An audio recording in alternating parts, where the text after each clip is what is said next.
conditions. Some of those conditions are conditions you already have on the probation. At this point, I understand that you're going through something very traumatic in your life.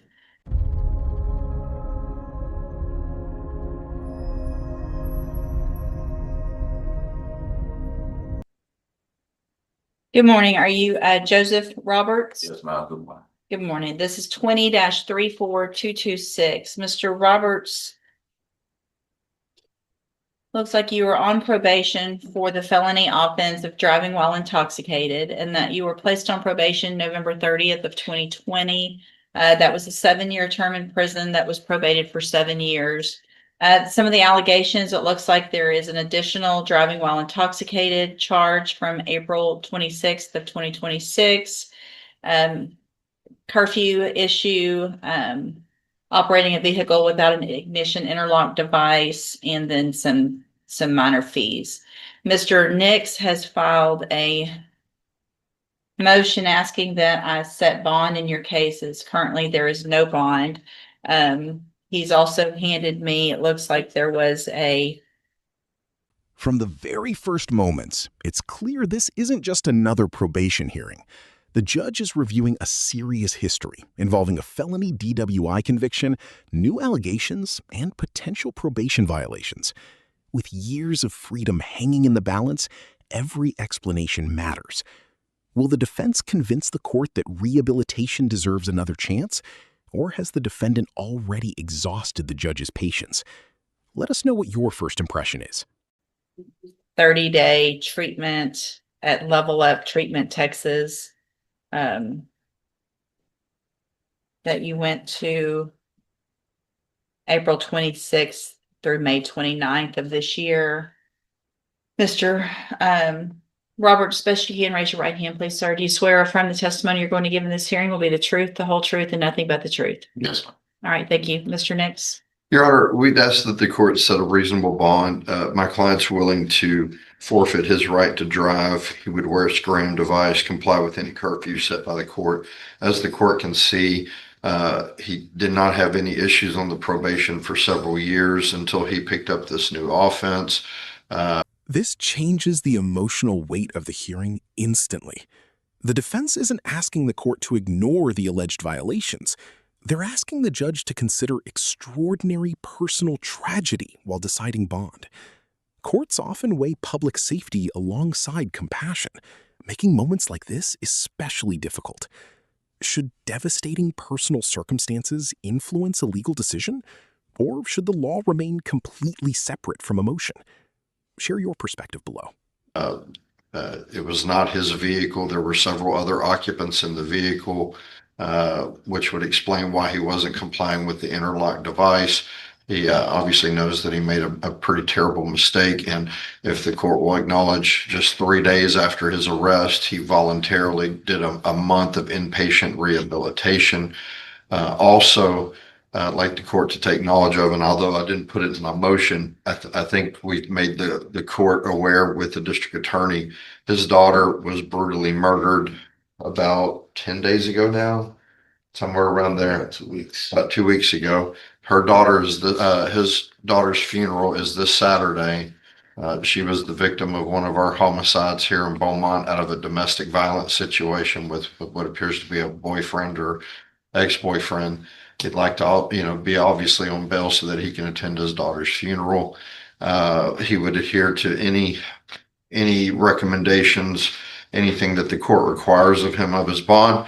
He's also just been accepted into an IOP program where he will be doing counseling therapy for alcohol, substance abuse. As part of that program, they do random alcohol and drug tests.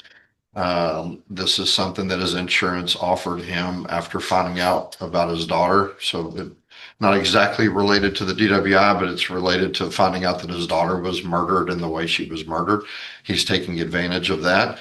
Obviously, he doesn't want to have an episode where he falls off given what his family's going through. He is not the sole provider of his family, but he is the main provider of his family. They have 2 homes, one home that they live in, another home that they haven't been able to sell. So they have 2 mortgages to pay for and bills. Is that correct, Mr. Yes, sir.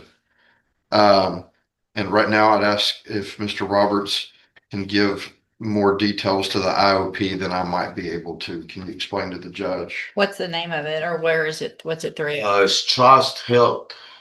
Trust. Trust. TROST. Trust. Yes, ma'am.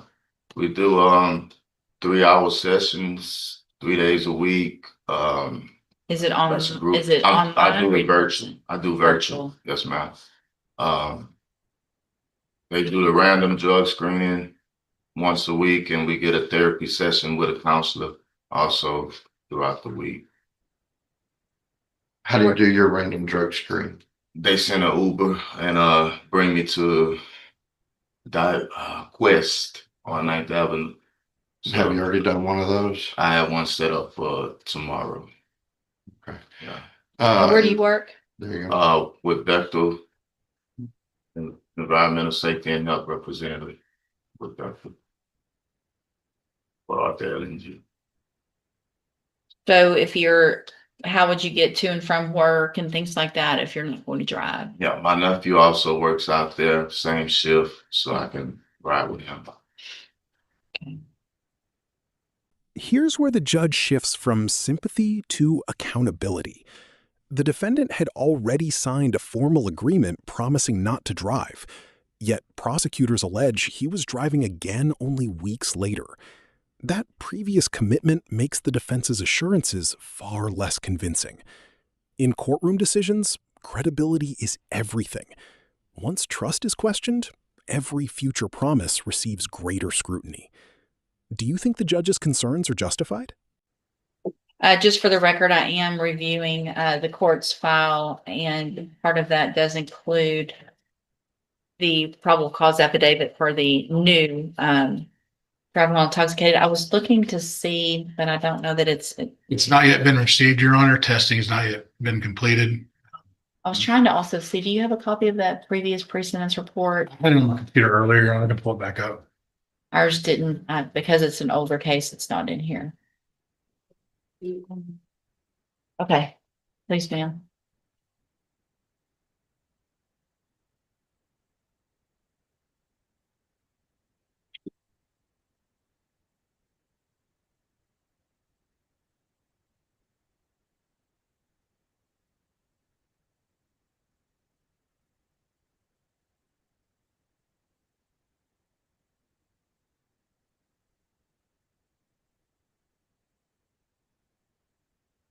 I guess an issue that I have that we're gonna have to talk about. So Mr. Roberts signed a no driving agreement with probation March 19th.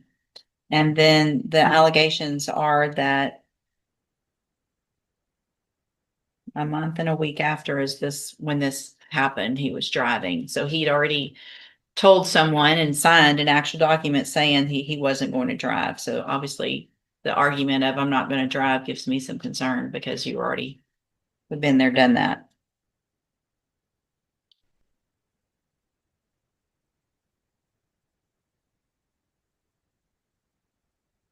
How many set of keys do you own? Man. No, to your No, car. I can have one, my wife can have one. For the same car? Yes, sir. We'd be willing to turn over both sets of keys. Wasn't driving his car on this date. Fair enough, Judge. So I'm not saying I'm not going to set it a bond. This is the defining moment of the hearing. Both sides appear willing to move forward with a reasonable bond, but the judge is making it clear that freedom will come with strict conditions. Electronic alcohol monitoring, driving restrictions, and treatment compliance aren't simply recommendations, they're legal obligations. If you were the judge, would these conditions adequately protect the public while giving the defendant one final opportunity? But these are the concerns that obviously there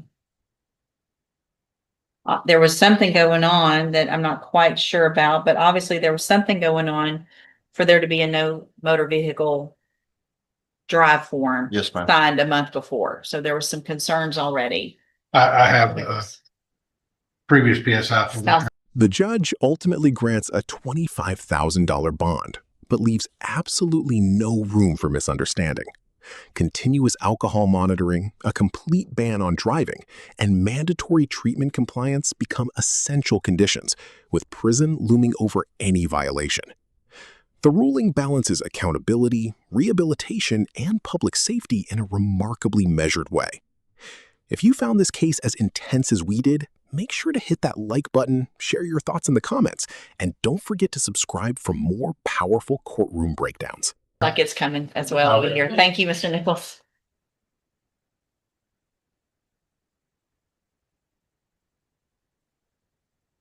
Take it.